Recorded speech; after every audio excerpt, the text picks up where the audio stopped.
Today's a pretty bad day, man. I'm feeling pretty deflated, I feel like a total fool out here. I've lost 5 tents, I got swept out into open water, and now I'm lost. I'm on these back roads, there's no signs, so I have no idea where I'm going right now. It's like, what the hell am I doing back here?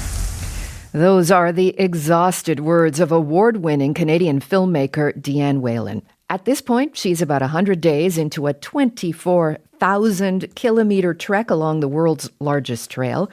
Her epic journey on the Trans-Canada Trail by bike, canoe, foot, and snowshoe took her more than 6 years to complete. It is all documented in her film, 500 Days in the Wild. Matt Galloway spoke with Dianne Whelan in February. Here's that conversation.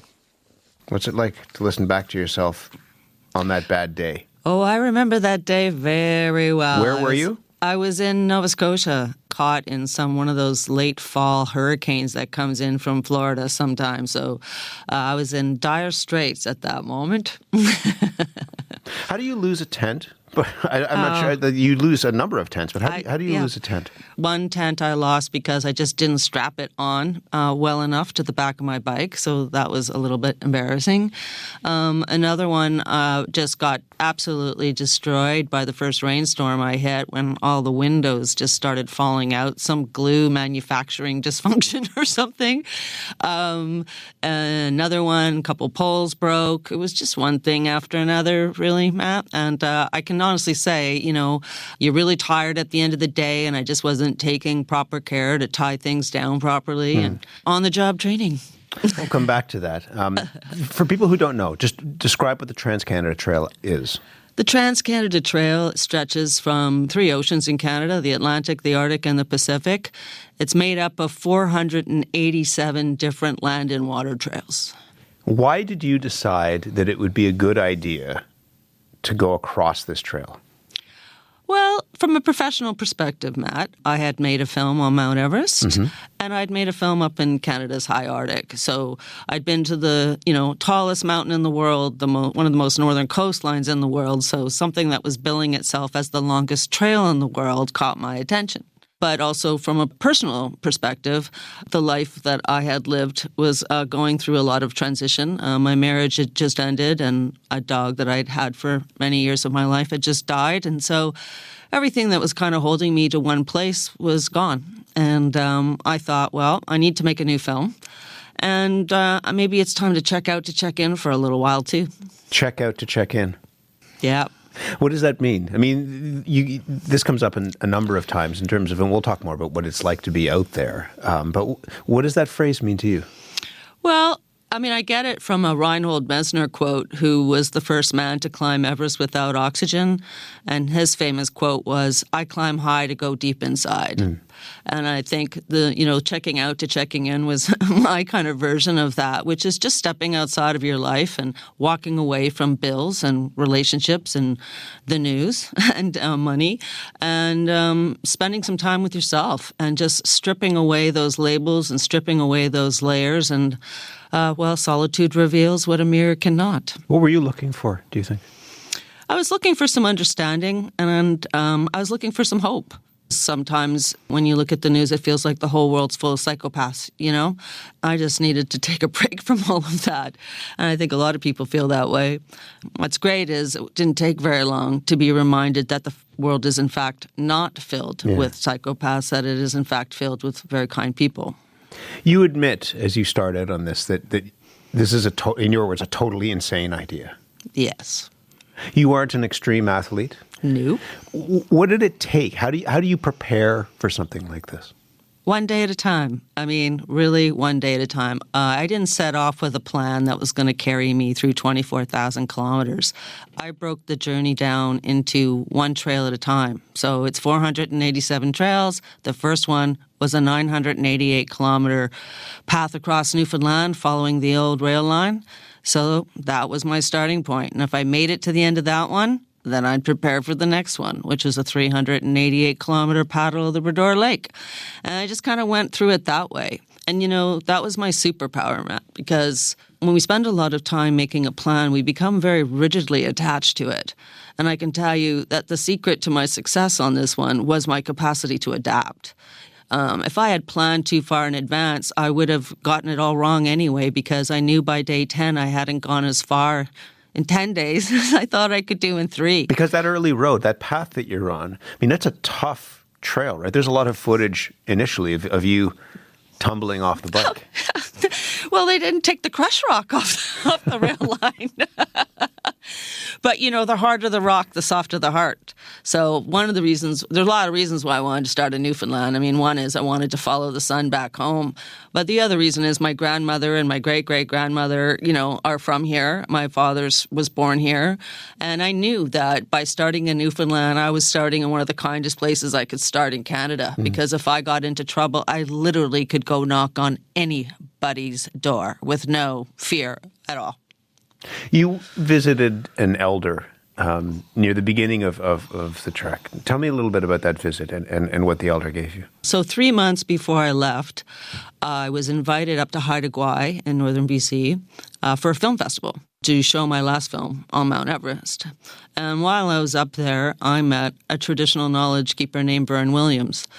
And when I explained what I was about to do, he invited me over, and I went over to his place, and we went for a walk in the forest.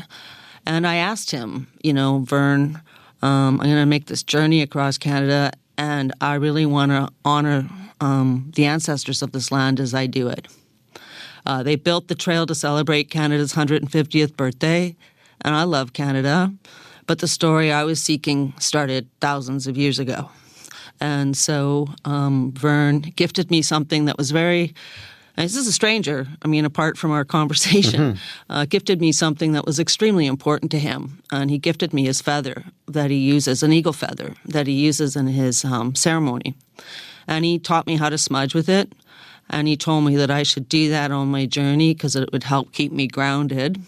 And that by carrying this feather across the country, I could honor the ancestors in that way. What do you think it gave you?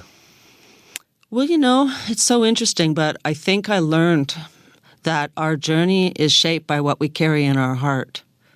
And I didn't know it at the time. My main concern was, oh my gosh, I'm bringing this very tender feather with me on this very rugged journey. And so this need to protect this feather became like a big part of my journey.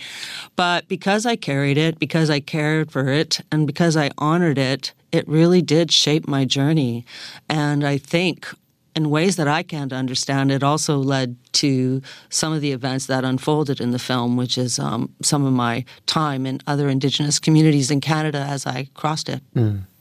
You spent, 8,000 kilometers on the water? Yeah, everything's a guess because I wasn't out there measuring it. I didn't measure this journey by how many kilometers I did a day or how many minutes I went. It was measured differently. But yes, about that, and including, Lake Superior paddle, solo paddle, and a 4,000-kilometer paddle to the Arctic Ocean. You're on Lake Superior, and you can't find a place to camp, right? That's right. What happened there? Well, the water levels had started to rise quite a bit for reasons I don't know in July. And I couldn't find, the rocks were quite steep, and it was just virtually impossible for me to find camping on this one night.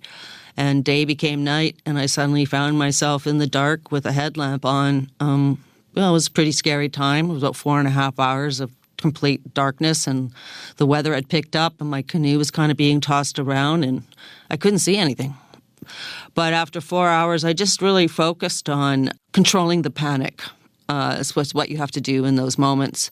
There's lots of ways, I guess, I developed of dealing with that, some of which I learned from other people. But basically, you have to refocus your attention. So either you sing a song or you say a prayer or, in my case, I was saying the water is sacred, in an attempt at transforming my fear of the water into a sense of connection with it. But after several hours, my headlamp caught just a small white flower, and I knew if there's a small white flower, there's got to be land that small white flower is coming off of. And I beached and in the dark managed to put up my tent. And in the morning with the light was just really astonished to see that I was just found this little 3-4 foot little side to land on. And the next day I paddled several hours before I saw what could have been an alternate camping spot for that night. So I really was very lucky to have found what I did that night. What was the scariest thing that you had to deal with when you were out there? I don't know if I There's can a few say, suggestions that I might have, but Sure. you continue. Yeah, I mean, there isn't one that really pops out for me. I mean, I think some of the scariest moments were when some of my friends came because I had a sense of responsibility for their well-being. I mean, in part, it was just amazing to be able to have a reconnection after being away so long. These are people who just showed up to, I mean, you're portaging, for example, and they show up to help you out. Yeah, they're all my friends, most of them from the West Coast, who I've known for over 30 years, who came out to help me, when they realized maybe needed a little help, and also some companionship. But bringing them also terrified me because now it wasn't just responsibility for myself, it was also being responsible for someone else. What about the bears? Well, I always like to preface this next comment by saying that let's say I met 100 bears, right? And only one of them was a mean one. So I think it's important to remember that. It only takes one, though. Yeah, it really does only take one. So there's a scene in the film, as you know, where paddling. I'm joined by Louisa, a friend of mine.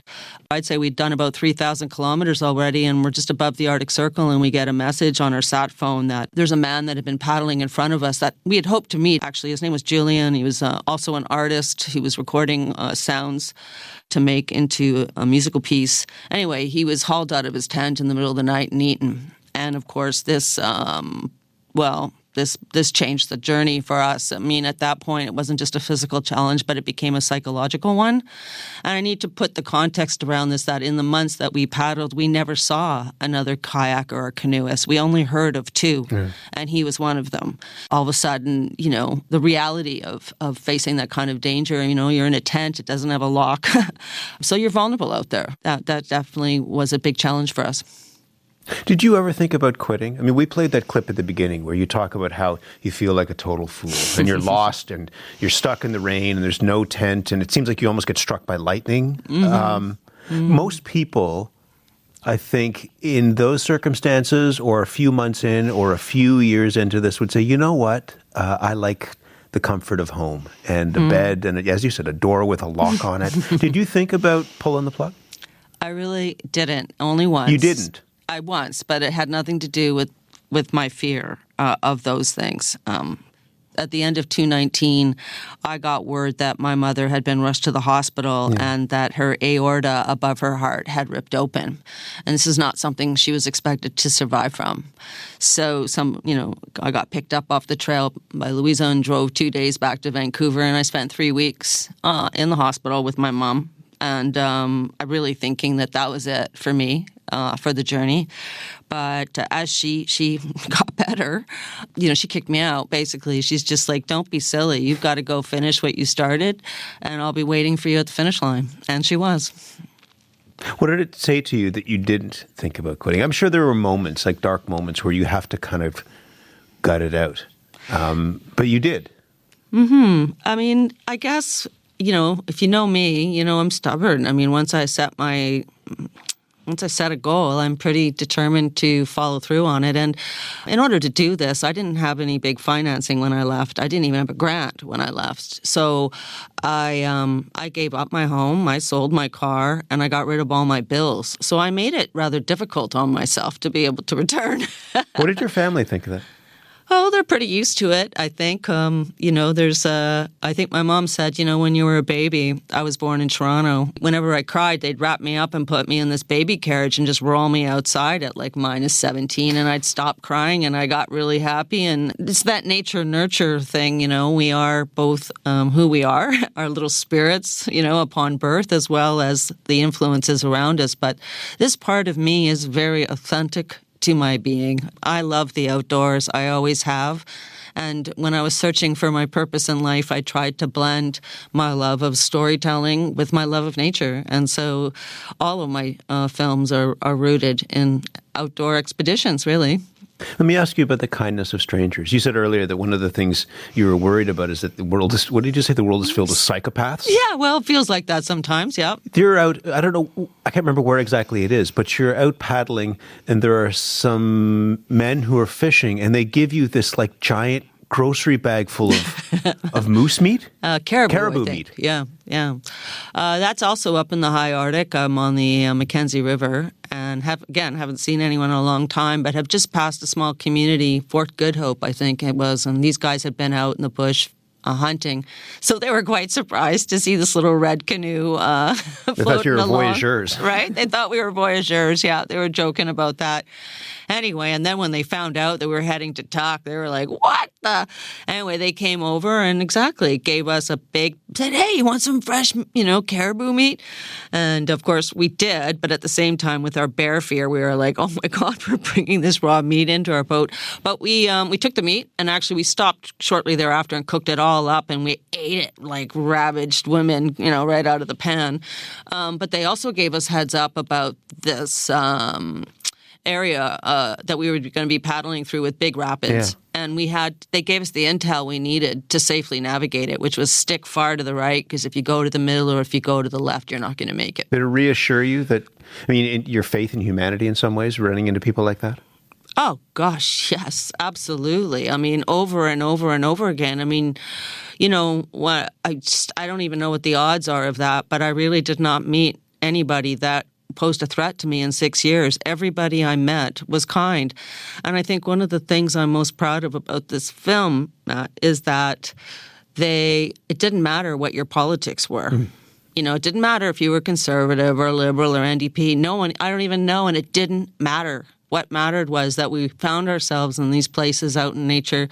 And at that point, it was more, we all got excited about, hey, I just saw a moose, or there's fresh water around the corner, or, and it was just to be reminded that it's wonderful that we celebrate our differences in this land, but I think we also need to remember what it is that we all share. And this journey very much highlighted that for me, that everyone was kind and that we all have the medicine to be healers just by being kind to one another, I left rather broken and I finished feeling much more optimistic about the future. The country just looks incredibly beautiful through this film. It is. You're reminded of how stunning it is. It's my love letter to Canada. Yeah. Mm-hmm. When you finished this, it took you 6 years? Yes, 6 years, 1 month. When you were finishing it, when you're coming into shore, you're incredibly emotional. Yes. What was that like? Oh, well, in that last few minutes, you're just remembering the thousands of people. Like I said, for a solo journey, it has a 4.5-minute credit list. So, there are a lot of people that help me, right? And, but I guess in this, for those who haven't seen the film, of course, there's a final scene where I'm coming into shore there. And I've been asked if I'd like to follow traditional Coast Sailors protocol and my landing. And that, 500, for years before Canada was Canada, anytime people arrived in boats, they were greeted on the shores by the local Indigenous community. And the protocol required me to ask permission to come to shore and to say that I came in peace. And, reconciliation was definitely a part of my journey. I'm of settler descent, and that was very much a reason why I spent a lot of time in Indigenous communities, listening and learning on this journey, and building kinship with people, because that's really what reconciliation is. It's this big word, and it's come to mean all kinds of things in politics and academics, but strip it down, it means kinship, it means friendship, it means in order to understand one another, we need to share food and hold each other's babies, So anyway, it was really profoundly moving for me to be able to end this journey in that way. What did you learn about yourself at the end of that? Part of this is about how strong you are and what you're capable of, but I just wonder beyond that what you learned about who you were. Well, I think I have a lot more emotional regulation now than I did before I left, and I'm definitely a lot more positive than I was before I left. Mm. And I think that my relationship to the earth changed, but that was as a consequence of the time that I spent listening and learning in Indigenous communities, where I actually feel that, and it took a few years, but something ancient in my DNA woke up. And at one point I did have this sense of being with the earth instead of on it. There's a line that you talk about how the land is embedding itself in you. Yeah, exactly. And that it's just one word, on instead of with, or with instead of on. But I definitely transitioned into with instead of on, both on the water and also just in a connection to myself, a different connection to the natural world around me. And what it did for me was just that reminder that, humans are just 0.001% of all life out there. And when you're alone out there, you get to connect to that other 99.9%. And all of a sudden, you really start feeling like you're part of this web of life again. And you to everything except for the ticks and mosquitoes, which quite frankly, I never did develop a love for. But everything else, I spent a lot of time talking to frogs and talking to dragonflies and butterflies. And yeah, in a weird way, you start feeling more connected than you ever have. I'll let you go, but what are you going to do next? I mean, this is a big trip. Is the next trip you stay in luxury hotels or something? I don't know. What do you do after this? Oh my! Well, I don't like to kiss and tell. I don't like to talk about my next project until I'm fully immersed in it. We will wait and see what that is. You have a high bar to top with this. It's a beautiful film, and it really is, Matt, as you said, a love letter to this country. Thank you very much. Thank you, Matt. Have a great day. Dianne Whelan's film 500 Days in the Wild is streaming on Paramount+. Matt Galloway spoke with her in February.